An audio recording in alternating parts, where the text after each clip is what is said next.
सुने वाले बाबूजी बिरहा में कवि को संकेत करना पड़ा। मदारी रूपी बाबा भोलेनाथ हनुमान जी के कहा एक ठे छोड़ के बंदर बन जाता हनुमान जी। चला चली राम रूपी विष्णु जी का लीला देखी आई, बाल लीला। वो अयोध्या में महाराज दशरथ जी के महल में तो राम रूपी श्री हरि विष्णु भगवान जी का बाल लीला देखने के लिए चले। हाथे में डमरू और बंदर रूपी हनुमान जी छोटा सा बंदर बन गए और उनके नचावट डमरू बजावट मदारी रूपी बाबा भोलेनाथ चल दिए। जब अयोध्या में आए तो हुआ क्या, तर्ज वही है। आरा जिला भोजपुर बक्सर के आगे पटना बतावा ड्राइवर बाबू किराया लेबर। लेकिन ये आज के 100-150 साल पहले हमार मतारी बहन लोग के गाँव कब जब मई जून वाली गर्मी वाली लगन पड़े, मड़े में दुल्ही दुल्हा बैठे, घराती बराती सब एकदम पसीना से तरबतर। तब मतारी बहन लोग गाँव कैसे गाँव है मास्टर साहब।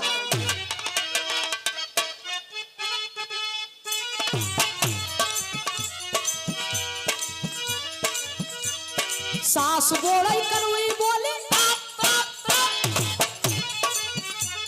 सास बोले करुई बोली, सरहद बोले नरमी, तनी हट के बैठाए दुल्हन के होले गर्मी, तनी हट के बैठाए दुल्हन के होले गर्मी, तनी हट के बैठाए दुल्हन के होले गर्मी, दुल्हन के होले गर्मी, तनी हट के बैठाए। लेकिन बिरहा में भाव है, कहना है बाबूजी।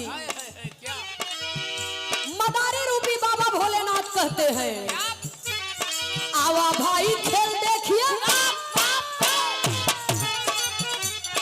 आवा भाई खेल देखिए, अच्छा खेल दिखाई भाई है डमरू बजा बजा के, ई बंदर आज नचई भाई हो डमरू बजा बजा के, ई बंदर आज नचई भाई हो डमरू बजा बजा के, आई बंदर आज नचई भाई हो,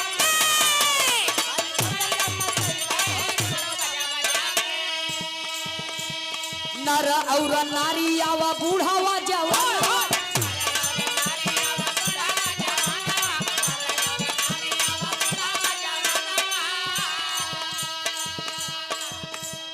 चावल दाल लेके आवा पैसा या पीसा आवा, चावल दाल लेके आवा पैसा या पीसा, चावल दाल लेके आवा पैसा या पीसा।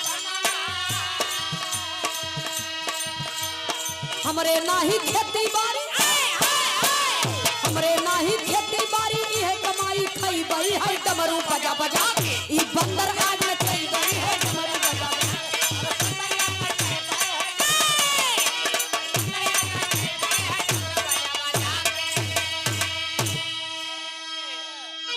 मदारी रूपी बाबा भोलेनाथ जी घूम घूम के अयोध्या में डमरू बजावे और बानर रूपी हनुमान जी के नचावे, नचाई के कहत हन हमारे नाही खेती बाड़ी, इहे कमाई खइबै, हई डमरू बजा बजा के ई बंदर आज नचैबै। जेकरे पल्ले जवन कुछ होई, आटा दाल चावल रुपया पैसा जवन कुछ भी होई, आओ यही बंदर का नाच देखा, खेल देखा, हमहू के कुछ दा, हमारो परिवार बाल बच्चा यही कुल से चलत बा, हमरे खेती बाड़ी नहीं बा। बाबा भोलेनाथ डमरू बजा रहे हैं, बंदर नचा रहे हैं, तो हुआ क्या। बिरहा में एक लाइन तर्ज लगी मास्टर साहब, कहना है,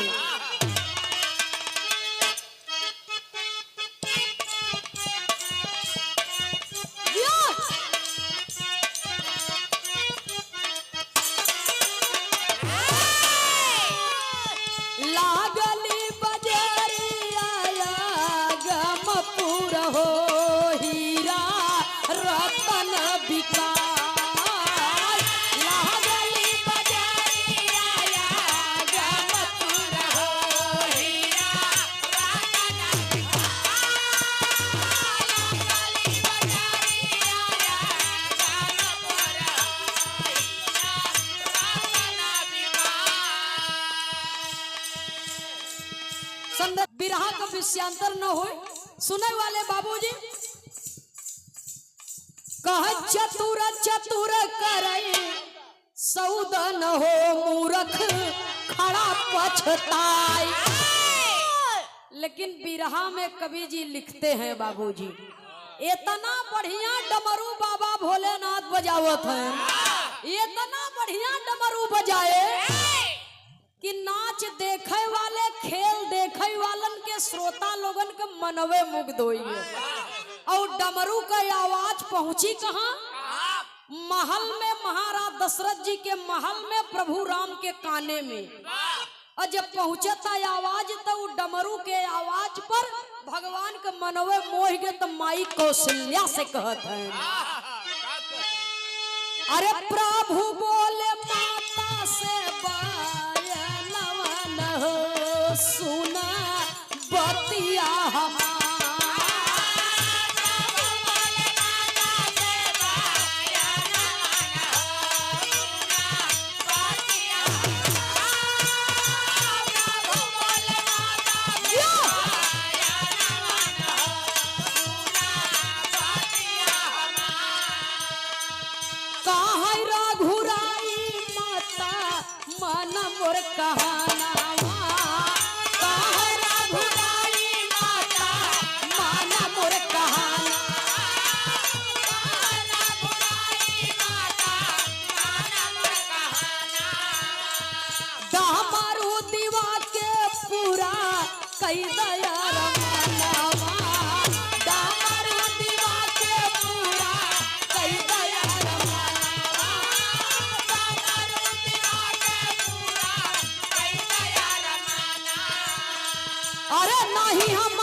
जनवन हो सुना बतिया हमार। सुने वाले बाबूजी राम ऋषि आए गए। माई कौशल्या कहा है कि बेटा केहू के पेट पर लात मारे के ना चाहे मदारी सोझे चिल्ला चिल्ला के कहत बा कि हमारे नहीं खेती बाड़ी इहे कमाई खइबै। तई डमरू और बंदर ओकरे कमाई का जरिया है। अगर डमरू छीन लेबा लई लेबा तब बेचारा अपन बाल बच्चा कैसे जियाई, कैसे खेला दिखाई, कैसे दो पैसा कमाई। माई कौशल्या समझावत है लेकिन देखा बाल हट भी बहुत कठोर होता है। और जिद्दियाई ज्ञान हमें चाहिए तो माई अपने लड़का के मनावत है। कैसे मास्टर साहब बड़ी पुरान धुन बा। पहले के जमाना में जब बारात उरात लगई तो डीजे नहीं रहा, डीजे नहीं रहा। वो समय में बैंड पार्टी चले। तो बैंड पार्टी में जवन गवैया रहे वो लेडीज के आवाज में भी गावे और मर्द के आवाज में भी गावे। तो वो समय कई कुल गाना रहे। कैसे मास्टर साहब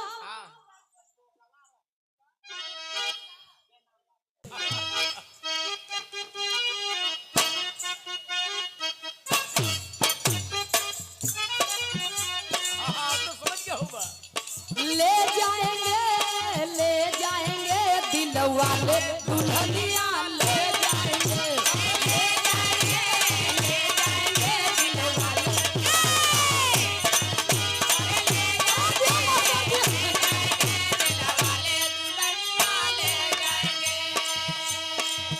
माई समझावत है कि मान जा बेटा, जिद करे के मान जाएगा, मान जाएगा लाल मेरी बचनिया मान जाएगा, मान जाएगा, मान जाएगा लाल मेरी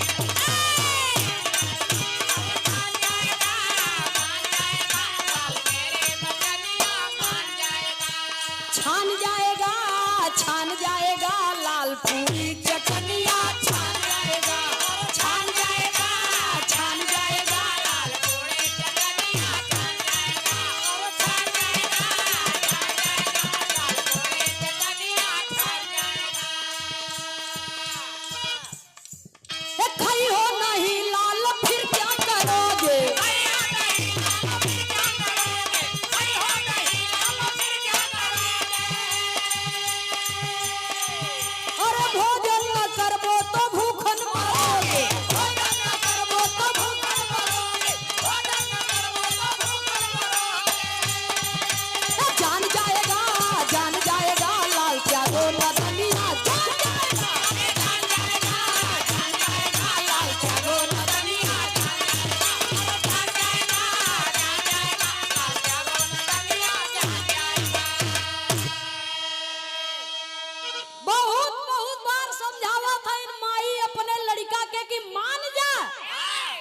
पूड़ी हलुआ खाई ले, दूध पी ले, खीर खाई ले, मान जा बाबू,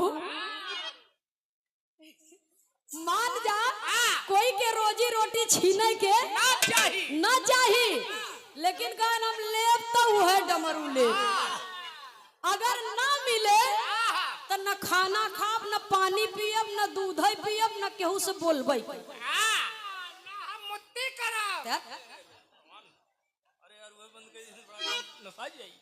हाँ, नहीं तो भगवान भले रहे लेकिन मनहीन रूप में जन्म ले रहे न। सुनई वाले बाबूजी जिद्दिया गए, हम चाही तो चाही उहा डमरू चाही। और जब जिद पर अड़ी गए तब माई कौशल्या मजबूर हो गई, महाराज दशरथ जी के पास में खबर भेजवाती हैं। और उस समय महाराज दशरथ जी के दरबार में बड़े बड़े ऋषि मुनियों का जमघट लगा हुआ था। देवर्षि नारद जी, श्रृंगी ऋषि जी, वशिष्ठ मुनि जी, सब लोग उपस्थित हैं। बाबूजी अब पहुंचे मदारी रूपी बाबा भोलेनाथ के पास में। महाराज दशरथ जी कहत का है, गाना करीब में है, बिरहा में एक लाइन तर्ज लगी मास्टर साहब, कहना है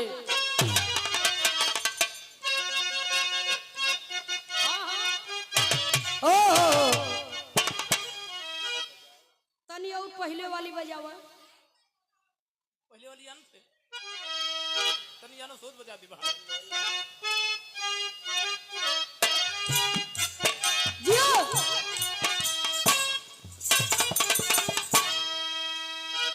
अरे मथुरा नगरिया में फरली बहिरिया हो,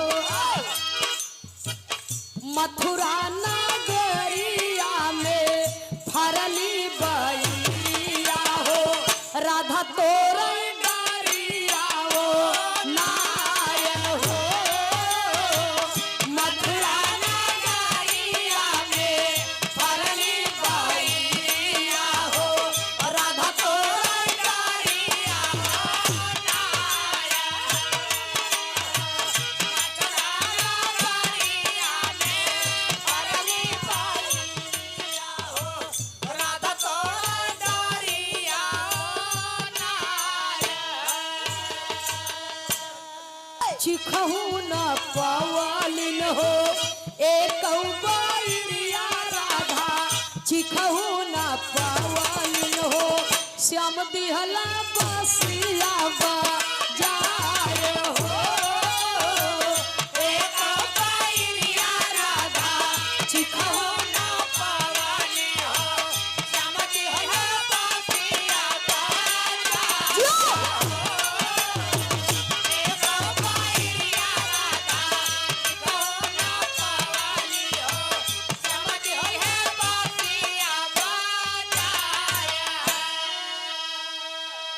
लड़का के जिद के आगे, बेटवा के जिद के आगे आज पिताजी को झुकना पड़ रहा है।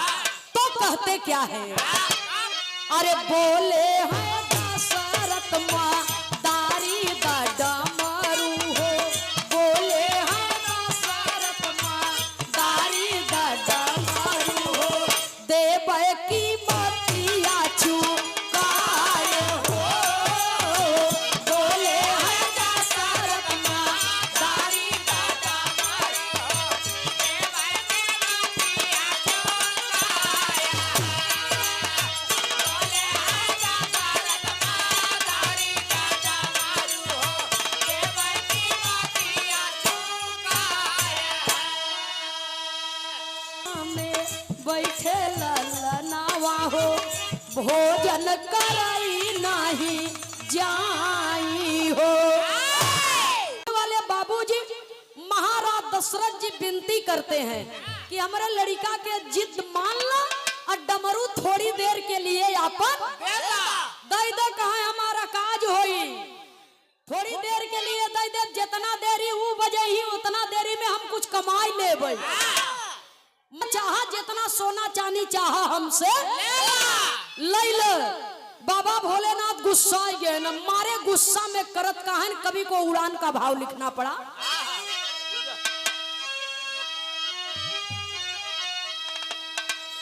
शिव जी किए जरा न खटका, डमरू मही पर है पटका, अरे झटका लगा मही के तुरंत 5 ठी होला, बजाते डमरू भोला दनिया। क्रोध में आई गए ना डमरुआ उठा के कहने पटक दिए धरती पर फेंक दिए। और जब फेंक दिए जमीन पर बाबूजी तो एक डमरू में से 5 ठी हो गए। और जब 5 डमरू हो गए कहा लाई जा डमरुआ बच्चा दे दे एक डमरू में से 5 ठी हो गए कहा लाई जा दई देखो बजाओ। जब पेट भर जाए तब दे ही मर्जी होए तो न मर्जी होए तो कोई बात है नहीं बा। तो नारद जी सोचा था हम ले चली दई दई जहिया हमारे ऊपर भगवान खुशी हो जाए। बिरहा का अंतिम तर्ज लगी मास्टर साहब। कहना है बाबूजी आखिरी लाइन में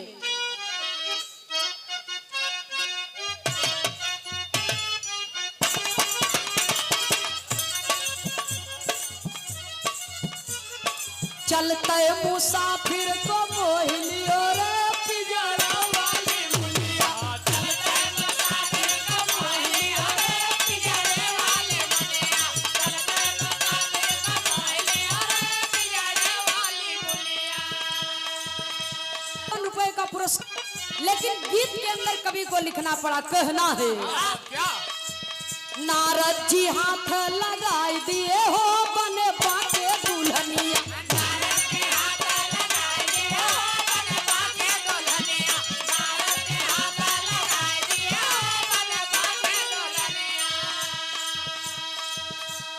दशरथ वशिष्ठ और श्रृंगी उठाए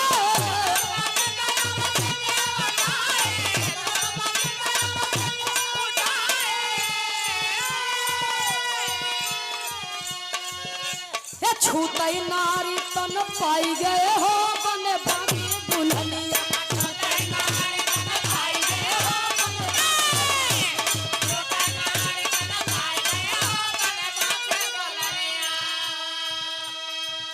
जैसे डमरू में हाथ लगाए नारद जी बाबा भोलेनाथ अपनी माया फैलाई दिए। और जब माया फैलाई दिए तो नर से नारी हो गए। जब मर्द से मेहरारू हो गए तो लागे लजाई। नारद जी वशिष्ठ मुनि श्रृंगी ऋषि ये सब डमरू में जब हाथ लगाए तो चोला बदलई लगा। देखत हन बाबूजी निकुरा में नथिया चमकता और नीचे जाथन तो गले में हार बा और नीचे जाथन तो चूड़ी कंगन बाजता और नीचे जाथन तो कमर में करधन बा और नीचे देखा तो वो पूरा नेटवर्क है गायब बा।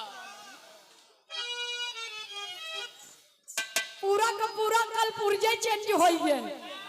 मेहरारू बन गए। सोचत हन हम सब तो वही है लेकिन ये अदला बदली कैसे होता। ये गवा कैसे बदल गए? ये कैसन बिगड़ा जाता कुल शरीर के ढांचे ही हमारे लोग थे भैया।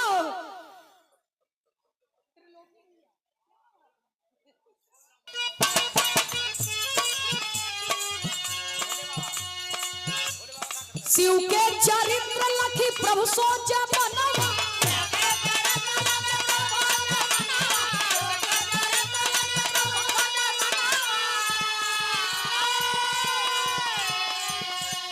डमरू उठा कर बजाए दिए हो बने बाके दुल्हनिया।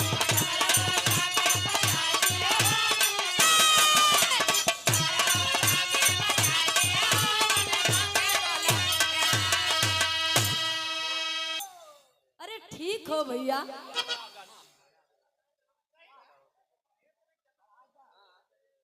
बिरहा में कवि को संकेत करना पड़ा। ये सब कुल खेला लख के प्रभु राम के बर्दाश्त नहीं भाई आए के डमरू उठा के बजावे लागे। बाबा भोलेनाथ कहा देवा जाई कि ही रात बिताऊ। तब गुस्सा गए। अब मारे गुस्सा में करत का है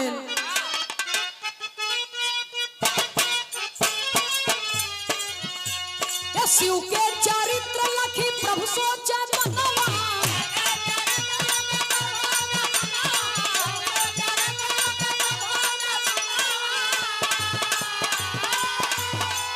सीताराम माया दिखाई दिए हो बने बाकी दुल्हनिया, सीताराम माया दिखाई दिए हो बने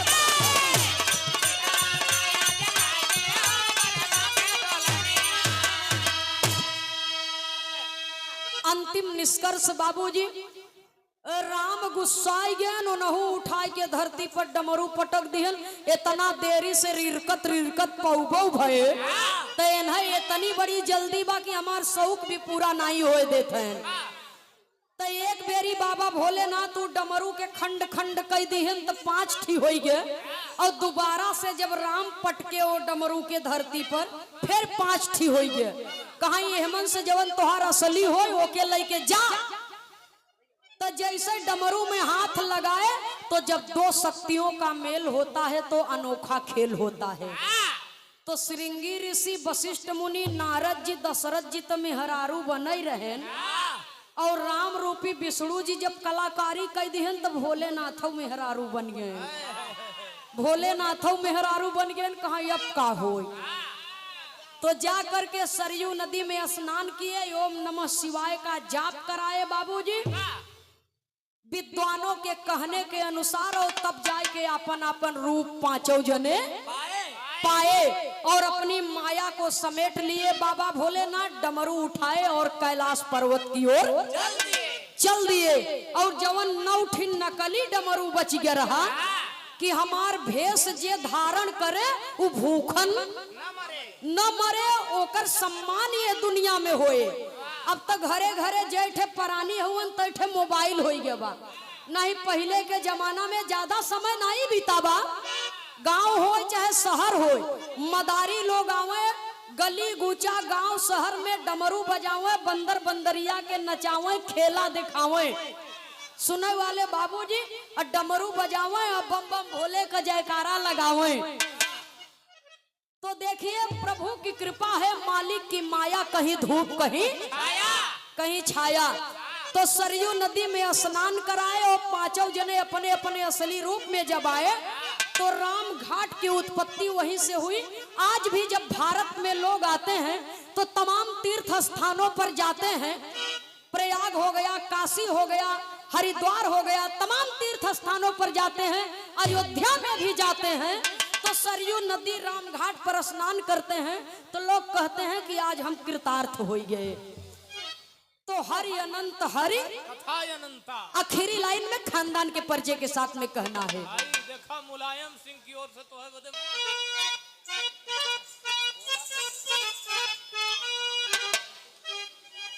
अच्छा भैया, लखन गुप्ता जी और अंतु गुप्ता जी की ओर से पुरस्कार आया है। बहुत बहुत सादर नमन है आपको। अरे केदार शंकर भजरा शान पर मिटते तुलसी, बजाते डमरू भोला दनिया, बजाते डमरू भोला दनिया।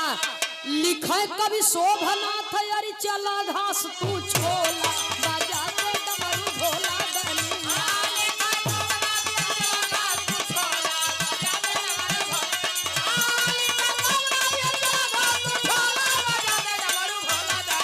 जय हो जय हो।